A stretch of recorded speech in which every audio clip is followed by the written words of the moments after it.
네, 오늘 새벽 시간에는 분별과 겸손을 겸비한 신앙이라는 제목으로 말씀을 나누도록 하겠습니다. 본장 중반부에 보시면 예수님께서 바리새인과 율법 교사들을 향해서 비유로 하신 말씀 하나가 있는데요. 오늘은 그 부분을 중점적으로 살펴보도록 하겠습니다. 일단 오늘 본문에는 세례 요한의 세례를 받은 사람과 그리고 세례를 받지 않는 사람 두 부류로 나뉘어지고 있습니다. 본장 29절에 보면 모든 백성과 세리들은 이미 요한의 세례를 받은지라 이 말씀을 듣고 하나님을 의롭다 하되 라고 하면서 신앙적으로 긍정적인 면에 속해 있는 그 자들에 대해서 언급을 해줍니다. 이 내용에 대해서 잠깐 설명을 드리면 모든 백성과 세리들 따로 이제 떼어서 언급을 하고 있습니다.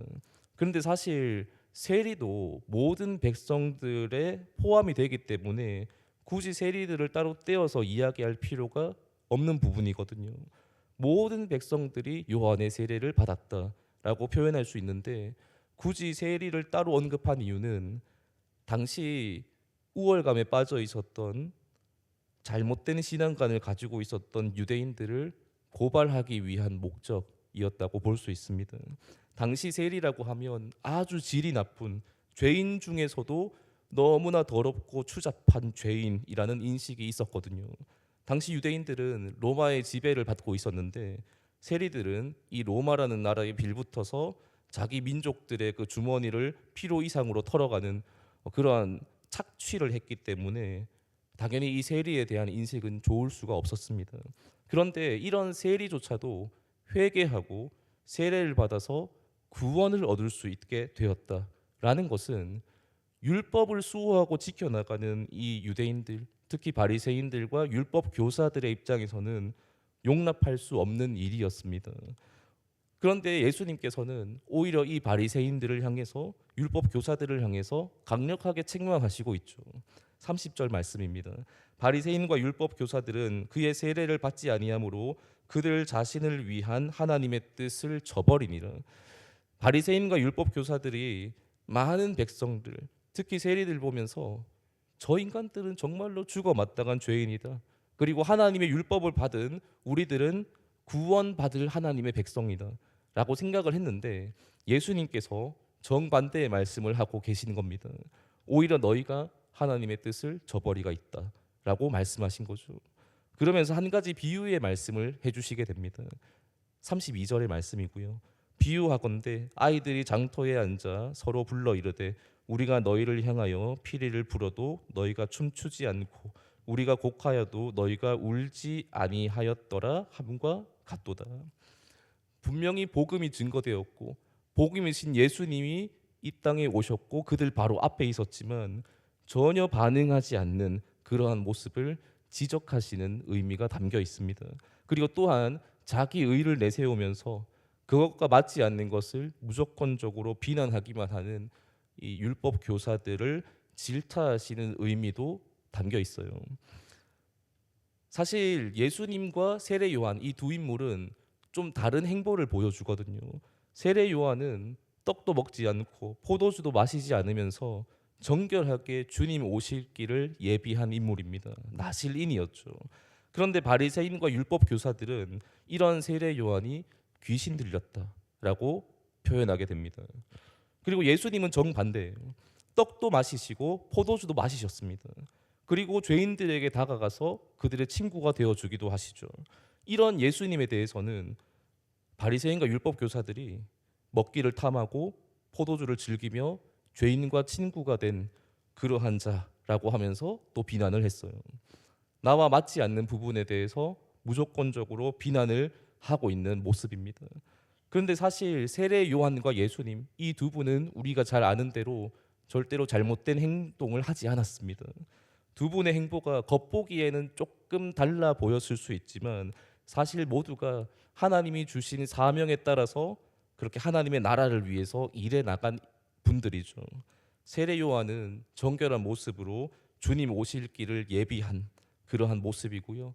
우리 예수님은 죄인들을 구원해 내시기 위해서 그들과 눈높이를 맞춰주시고 죄인들에게 다가와 주시고 나중에는 죄인들보다 더 낮은 곳까지 내려가셔서 대신 십자가에 달리시는 모습까지 우리는 잘 알고 있습니다.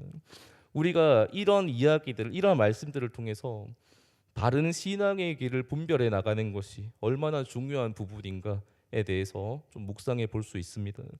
발음을 제대로 분별해내지 못하면 우리가 나름대로 열심히 교회를 다닌다라고 하면서도 세례 요한과 예수님 같은 이러한 선한 일을 하고 있는 분들을 비난해버리는 그런 만행을 저지를 수 있습니다. 하나님의 나라를 세워나가는 것이 아니라 오히려 하나님의 나라를 방해하는 안타까운 모습이 되어버릴 수 있다는 거죠. 우리가 열심과 열정, 이러한 마음을 가지고 주님을 섬기고 또 이 교회를 섬기는 것도 굉장히 중요한 모습이지만 분명히 주님이 주신 지혜를 가지고 우리는 일해야 됩니다. 내 기분으로, 내 의로 일하는 것이 아니라 주님이 주신 그 능력을 가지고 주님이 주신 마음을 가지고 살아가는 것이 참 중요하다라는 것이죠.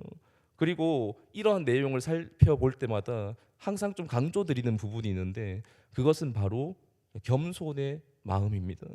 오늘 본문에 보면 하나님을 의롭다고 한 자와 하나님의 뜻을 저버린 자 이렇게 두 부류로 나뉘는데 하나님을 의롭다고 인정한 자들은 모두가 회개했습니다. 그리고 회개하고 세례를 받은 자들이죠. 세리들도 여기에 포함됩니다. 제대로 된 세례를 우리가 받기 위해서는 반드시 회개가 동반되어야 되거든요. 진실된 회개를 하기 위해서는 나의 부족함을 깨닫고 내가 정말로 겸손한 상태, 나의 심령이 상하는 상태가 되어져야만 합니다. 교만한 자가 회개를 한다는 것은 불가능한 일이죠. 신앙에 대해서 정말로 자신만만했던 종교 지도자들은 겸손할 수가 없었습니다. 내가 잘났고 내가 너무 뛰어나고 내 신앙의 연수가 참 깊고 내가 아닌 것이 많기 때문에 겸손해지기가 참 쉽지 않았던 것이죠. 하지만 우리의 신앙의 연수가 깊어지면 깊어질수록 우리는 더욱더 겸손의 마음을 유지하기 위해서 힘쓰고 노력해야 됩니다. 더 낮아질 줄 아는 자세가 참된 신앙인의 모습이죠. 내가 아무리 교회 생활을 오래 하고 내가 이 교회에서 큰 영향력을 행사하고 있다 할지라도 결코 누군가를 정죄하거나 지적할 자격이 전혀 없는 죄인입니다. 오직 주님의 은혜로 우리는 오늘 하루를 또 살아가는 것이지 내 의로 사는 것이 아니기 때문이죠. 여기에 모인 우리들은 오직 예수님이 주신 은혜로 하나님의 뜻을 저버리는 자가 아니라 하나님의 말씀을 듣고 하나님의 의로우심을 찬양하며 모든 영광을 주님께만 올려드리는 그러한 선한 신앙인의 모습으로 살아갈 수 있기를 원합니다. 분별과 겸손을 겸비한 신앙을 가지고 예수 그리스도의 사람이 되어서 하나님의 나라를 위해서 오늘도 힘차게 달려나가는 저와 여기 모인 우리 모든 성도님들 다 되시기를 예수님의 이름으로 축원합니다. 아멘. 기도하겠습니다.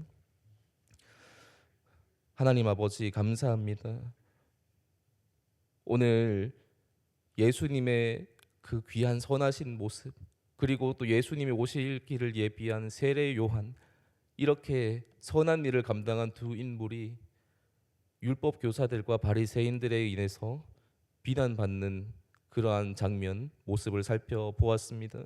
하나님 우리가 이러한 자들을 손가락질할 수도 있겠지만 먼저 이런 말씀 앞에서 나 자신을 돌아보기를 원합니다.